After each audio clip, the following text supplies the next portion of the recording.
ഓം നമ ശിവായ. ദ്വാദശ ജ്യോതിർലിംഗ സ്തോത്രം.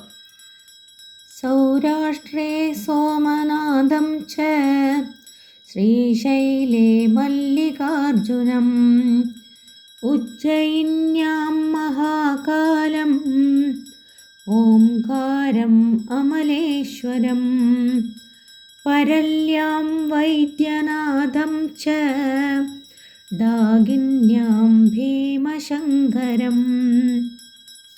സേതുബന്ധേ ദുരാമേശം നാഗേശം ദാരുകാവനേ വാരാണസ്യാം തു വിശ്വേശം ത്രംബകം ഗൗതമീതടേ ഹിമാലയേ തു കേദാരം ഗുഷ്മേശം ച ശിവാലയേ ഏതാനി ജ്യോതിർലിംഗാനി സായം പ്രാതഃ പഠേന്നരഃ സപ്തജന്മകൃതം പാപം സ്മരണേന വിനശ്യതി.